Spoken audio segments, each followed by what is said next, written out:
Comme je le disais tantôt au début de la célébration, ce matin, l'Église nous propose la fête de l'Ascension. Vous savez, en réalité, l'Ascension puis la résurrection, on pourrait dire, c'est deux facettes du même mystère. On veut nous montrer que les disciples qui avaient vécu avec Jésus ont eu besoin d'une période de mûrissement pour comprendre qu'est-ce qui arrivait de neuf dans leur vie. Et Jésus, le ressuscité, va leur donner 40 jours pour qu'ils descendent au plus profondément pour dire, à l'avenir, il faudra continuer à vivre, mais vivre autrement. Puis vous ne serez pas tout seul, je vais vous envoyer l'Esprit Saint pour trouver cette nouvelle façon de vivre. Et à la fin, quand Jésus quitte ses disciples pour monter vers son Père, Jésus dit à ses disciples, de toutes les nations, faites des disciples. Et il rajoute cette dernière phrase qu'on avait dans l'Évangile, et moi, je serai avec vous tous les jours, jusqu'à la fin du monde. Et par cet Évangile-là, on veut nous montrer que Jésus, c'est vrai qu'il quitte ses disciples, mais il ne les abandonne pas. C'est très différent. C'est comme si Jésus dit, je vous passe le flambeau. Moi, j'ai fait ma part, je vais essayer de répandre l'amour, je vais essayer de répandre l'entraide dans ce monde-là. Je m'en vais vers mon Père, mais je compte sur vous autres pour continuer la route. Et le rôle des disciples, c'est justement ça, de continuer ce que Jésus avait commencé. Et c'est notre rôle aujourd'hui. On pourrait dire d'une façon imagée que la vie à la suite de Jésus, c'est comme une grande course à relais. On voit ça dans le cas des Jeux olympiques. Hein? Puis d'une génération à l'autre, on se passe le relais. Et ça donne que présentement, ce n'est pas les autres qui l'ont le relais. C'est nous autres. Et la vraie question qu'on a à se poser, qu'est-ce que je fais avec ça? Pendant que c'est moi qui est là. Qu'est-ce que je vais laisser comme marque?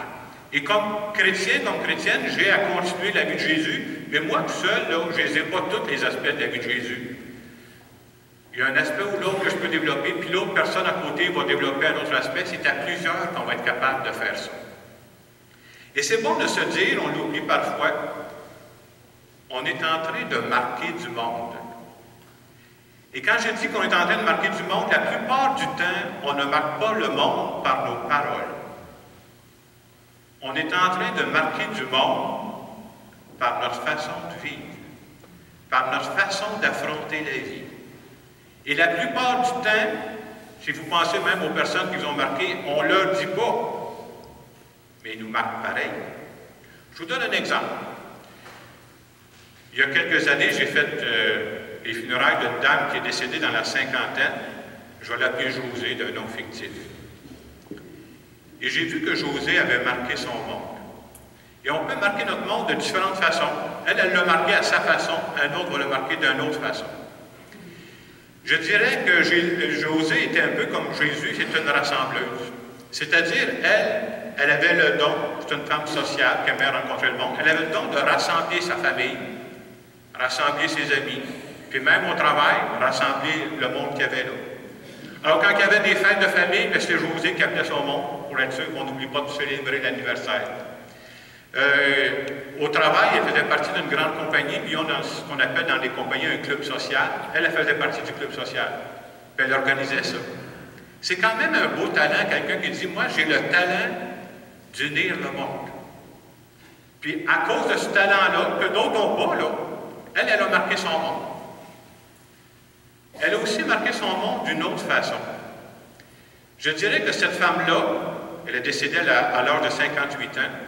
Pendant qu'elle était dans la cinquantaine, elle a eu 5 cancers. Hey, c'est quelque chose, là, 5 cancers. Ça veut dire opération. Ça veut dire traitement de radiothérapie. Ça veut dire traitement de chimiothérapie. Puis, tous ceux qui connaissent le moindrement ça, vous savez qu'on ne parle pas là de... C'est pas un party, ça, cette affaire-là. Là. C'est difficile, pas pour quelques-uns, là. C'est difficile pour tout le monde, cette affaire-là. Puis elle aussi a trouvé ça difficile. Mais elle a toujours trouvé la force de rebondir devant les difficultés.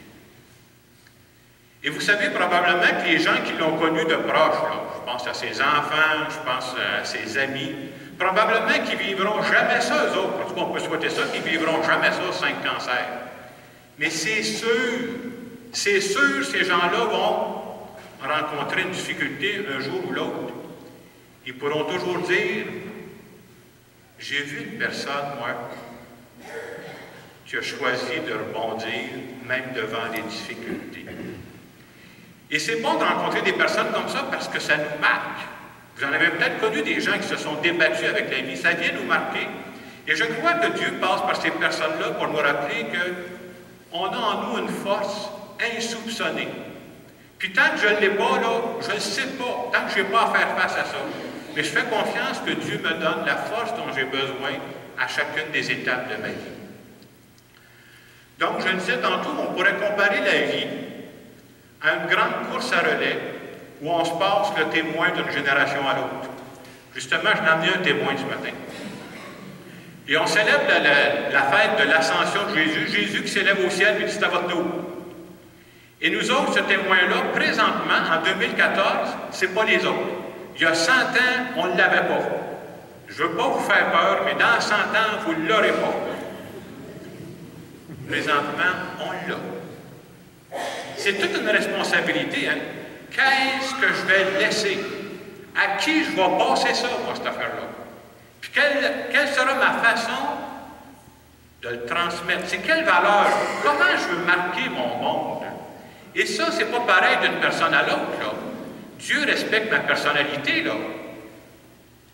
Il y a des gens qui vont dire, ben moi, là, naturellement, j'ai un souci pour les personnes plus vulnérables, plus pauvres. C'est ta façon, passe-les le témoin. Il y a d'autres personnes qui vont dire, moi, je suis une personne naturellement accueillante, malgré toutes les différences. Lâche pas, passe-les ton témoin, on a besoin de ça. D'autres personnes qui vont dire, moi, je sais que la vie nous brasse, mais je suis capable, je réussis à faire face à la vie avec une certaine sérénité. Passe-les ton témoin. On a besoin de ça. Il y a du monde autour de toi qui te regarde agir, ils ne te le diront pas, mais ils n'oublieront jamais qu'ils t'ont côtoyé, par exemple. Alors, c'est toute une responsabilité de dire, présentement, je l'ai, là. Et en cette fête de l'Ascension, on se rappelle que Jésus, à la fin de sa vie terrestre, monte au ciel. Et ça veut nous rappeler que nous autres aussi, là, moi, je ne suis pas fait pour rester sans terre tout le temps, là. Vous ne savez pas, quand vous aurez mon âge, vous allez apprendre des affaires. Vous allez apprendre, entre autres, qu'un jour, j'aime mieux vous avertir tout de suite, un jour, mes capacités physiques, je vais les perdre. Mes capacités intellectuelles, c'est sûr, un jour, je vais les perdre. Présentement, il m'en reste un peu. Et ce que j'ai là présentement, je ne voudrais pas le gaspiller. Et si j'ai le témoin entre les mains présentement, c'est parce que d'autres me l'ont passé. Moi, je viens d'une famille modeste, je n'ai pas peur de le dire. Et si mes grands-parents, mes arrière-grands-parents ne s'étaient pas débattus avec la vie, moi, je ne suis pas ici. Je peux me prendre pour un autre, mais c'est tout à fait vrai ce que je vous dis là. Et à partir du moment où les autres sont débattus, j'ai choisi, moi, de me débattre avec la vie. Puis moi, je ne laisserai pas la même chose que mes grands-parents. Je n'ai pas le même talent qu'eux autres. Je ne fais pas face aux mêmes réalités qu'eux autres. Mais moi, je veux laisser ma marque. Et pour être capable de laisser ma marque, je veux dire à Dieu, là, si tu me laisses tout seul, je ne marquerai pas grand monde, moi, là. Viens m'aider à laisser ma marque. C'est pour ça que tu m'as mis sur la planète, là. Et cette semaine, je lisais un texte que je trouvais très beau, qui nous rappelle qu'on est de passage sur la terre, mais que présentement, c'est nous autres que Dieu a besoin. Je lis ça, je vais vous la lire 2 fois parce que je trouvais ça beau. On disait ceci, c'est une pensée. Souviens-toi qu'au moment de ta naissance, tout le monde était dans la joie. Et toi, dans les pleurs. Quand on vit au monde, on pleure. La pensée continue. Vis de manière à ce qu'au moment de ta mort, tout le monde soit dans les pleurs, et toi, dans la joie. Je lis ça parce que je trouve que c'est un beau message qui va avec l'ascension. Souviens-toi qu'au moment de ta naissance, tout le monde était dans la joie, et toi, dans les pleurs. Vis de manière à ce qu'au moment de ta mort, tout le monde soit dans les pleurs, et toi, dans la joie. La joie d'avoir laissé ta marque. Et c'est pour ça que tu es venu sur la planète. En cette fête de l'Ascension, c'est comme on se fait demander, qu'est-ce que je suis présentement en train de laisser de plus beau à mon entourage? Est-ce que je suis en train de laisser le plus beau, là, c'est peut-être pas ma face. Hier, j'ai écouté Bellébum avec Rock Voisine. Il me ressemble pas. J'ai peut-être d'autres choses de plus beau à laisser. Quelles sont les actions dont je suis le plus fier? J'en ai quelques-unes de faites déjà, là. Et probablement que c'est ça que les gens vont retenir de moi. C'est probablement de cette façon-là que Dieu m'invite à laisser ma marque. Je vous laisse quelques instants pour en parler avec Dieu.